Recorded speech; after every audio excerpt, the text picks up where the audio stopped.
Hello दोस्तों, welcome back. ओम नमः शिवाय। तो आज मैं आप लोगों से बात करूंगा जो कि हमारा एक नया सीरीज़ हम चालू करेंगे जो कि है D10 का, यानी कि दशमांश के बारे में बात करेंगे जो कि हमारा बेसिकली करियर से रिलेटेड होता है।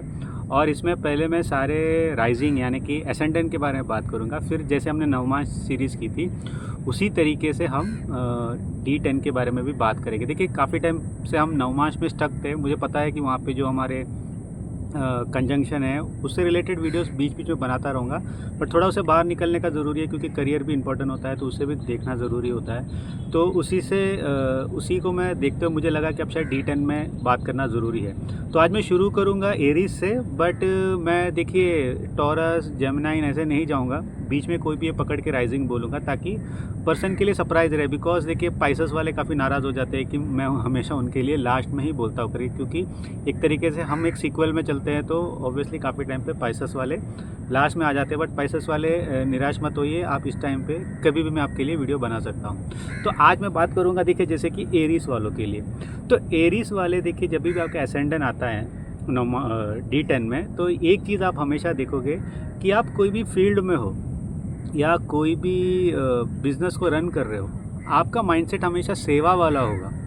कहने का मतलब है कि आप भले ही किंग हो, एज अ बॉस हो या एक बड़े पोजीशन पे बैठे हो, आपका जो नेचर ऑफ वर्क है ना हमेशा एक तरीके से उसमें इन्वॉल्व होकर करना होता है। ऐसा नहीं होता कि मैंने ऑर्डर दे दिया अब बंदे कर लेंगे, मुझे क्या लेना देना। आप देखोगे कि जैसे कोई इंजीनियर है, वो एक बड़े पोस्ट पे है, उसने कॉन्ट्रैक्ट दिया हुआ है, बंदे लोग उसके काम कर रहे हैं, बट आप जाके देखोगे कि वो पर्सन भी वहाँ पे जाके काम करने लग रहा है। मतलब वो ये नहीं सोच रहा है कि यार मैंने ऑर्डर दे दिया, मैं एक पोस्ट पे हूँ तो मैं ही वही काम करेंगे जिनको मैंने दिया है, बट पर्सन खुद भी इन्वॉल्व होता है। तो इसीलिए मैंने कहा कि भले आप कोई भी फील्ड में हो, कहाँ पे भी हो, कुछ भी कर रहे हो, जब आपका एरीज यानी मेष राशि D10 का एसेंडेंट राइजिंग बन जाता है तो पर्सन का नेचर हमेशा इन्वॉल्व होना होता है। वो ऐसा नहीं है कि बस रैंडमली जैसे मैंने जो भी कहा पहले वैसा करेगा करके। दूसरी चीज़ होती है हमेशा लाइफ में ये जो देखिए ये एसेंडेंट काफ़ी अच्छा होता है एक हिसाब से कि पर्सन हमेशा करियर में एम्बिशियस होता है, यानी कि अपने लाइफ में वो हमेशा करियर पाथ पे एम्बिशियस ही रहता है। मतलब कि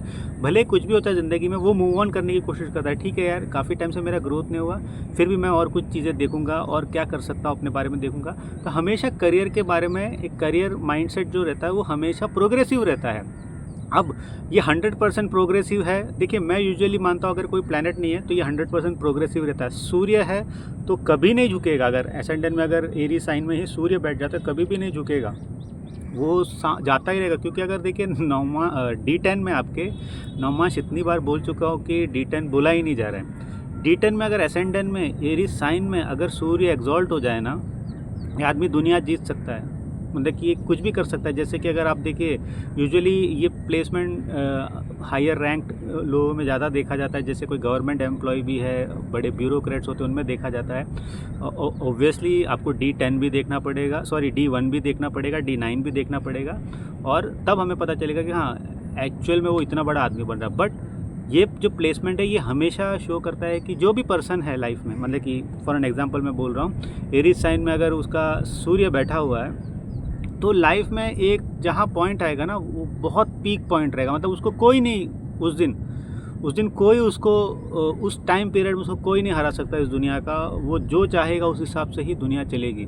तो वैसा एक चीज़ हो जाता है। बट अब एम्बिशियस पर्सन है, गोल ओरिएंटेड पर्सन होते हैं लाइफ में ज़्यादा, और काफ़ी ऐसे भी होते हैं जैसे कि देखिए अगर राहु है या केतु है यहाँ पे, तो काफ़ी टाइम पे देखा जाता है कि अगर करियर ग्रोथ ना दिखे लाइफ में, वो करियर चेंज कर देते, बेसिकली सेक्टर चेंज कर देते। हो सकता है कि वो कोई इंजीनियरिंग फील्ड में थे, फिर उन्होंने बोला यहाँ पे ग्रोथ नहीं हो रहा, या तो फिर किसी तरीके का मुझे यहाँ पे जो फाइनेंशियल एक ग्रोथ मिलनी चाहिए थी वो नहीं मिल रही, और आप क्या करते हो फिर आप सेक्टर चेंज कर देते हो, किसी ना किसी तरीके से फाइनेंशियल सेक्टर में आने की कोशिश कर जाते हो।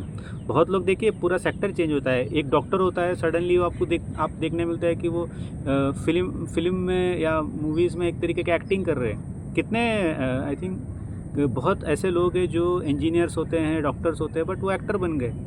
बहुत क्रिकेटर्स है जो आई थिंक ज़ाहिर खान है, आई थिंक वो जो इंजीनियर है बट वो क्रिकेट खेल रहा है। तो ये सारी चीज़ें होती है लाइफ में। तो यहाँ पे ऐसा देखा जाता है। ये देखिए ये कभी भी आप कभी भी देख लेना आपके D10 में केतु राहु का कुछ इन्फ्लुएंस आपके फर्स्ट हाउस में हो रहा होगा ना।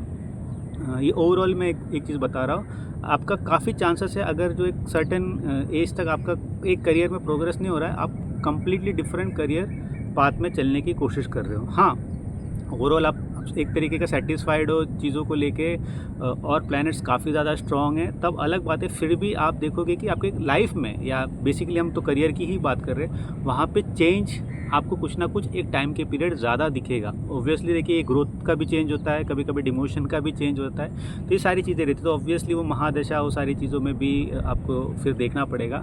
बट कहने का मतलब है, एरीज एसेंडेंट जब भी आपका बनेगा D10 में, ये हमेशा एक प्रोग्रेसिव, एक एम्बिशियस लाइफ, हमेशा करियर वाइज आप में हमेशा एम्बिशन रहेगा। करियर हमेशा, आप देखो इसमें क्या होता है बेसिकली, कि करियर में सेटिस्फैक्शन कम रहता है या डिससेटिस्फैक्शन रहता है, इस वजह से भी एम्बिशन ज़्यादा बढ़ता है। यानी कि एक टाइम था जहां आप सोच रहे थे काश मेरी 1 लाख सैलरी होती है, आज आपकी 1 लाख सैलरी है, बट आपका आपका जो ऑफ एम्बिशन है वो बढ़ चुका है, तो आप उस पर काम करते रहते हो, क्योंकि सेटिस्फैक्शन यहाँ पे नहीं आता है। एरीज साइन में जल्दी सेटिस्फैक्शन नहीं आता है। एरीज साइन में हमेशा आगे की तरफ देखो, आगे की तरफ देखो, वो एनर्जी हमेशा प्रोड्यूस होती रहती है। जैसे कि यहाँ पे जुपिटर बहुत अच्छा करेगा लाइफ में, यहाँ पे इवन वीनस बहुत अच्छा करेगा, राहु इन सम आप कह सकते हो कि इन सम फील्ड में ये बहुत अच्छा करेगा, बट राहु के साथ देखिए और प्लैनेट्स को देखना पड़ेगा, सिर्फ राहु से आप नहीं कर सकते। केतु का मैंने आपको बताया कि केतु अगर रहता है तो ये काफ़ी टाइम पे complete change of things in work और करियर, या सेक्टर वाइज या प्रोफेशन वाइज आपको देखने मिलेगा। ये सारी चीज़ें आप यहाँ पे देख सकते हैं। सूर्य का तो मैंने आपको बता ही दिया है। तो ये सारी चीज़ें होती है जब आपका एरीज में, जैसे कि एरीज एसेंडेंट हो जाता है D10 में। मरकुरी यहाँ पे काफ़ी ज़्यादा डिफरेंट, हम कहते हैं ना कि मल्टी सोर्स ऑफ इनकम का एक कारक बन जाता है यहाँ पे काफ़ी टाइम पे। तो ये था एरीज एसेंडेंट, यानी कि मेष राशि अगर आपके D1 में D10 में फर्स्ट हाउस में रहेगा, तो आप ओवरऑल एक जनरल, ये मैंने आपको चीज़ें बताई। ऑब्वियसली जब चार्ट ट्रेडिंग करोगे तो आपको परफेक्टली मालूम पड़ता है कि कौन क्या कर रहा है करके। तो उसके लिए आपको अगर कंसल्ट करना है तो व्हाट्सअप नंबर तो मैंने दे दिया है वीडियो में, आप वहाँ मुझसे पूछ सकते हो कि आप मुझसे कैसे कंसल्टेशन ले सकते हो। तो अगले वीडियो तक मुझे इजाज़त दीजिए, बाय।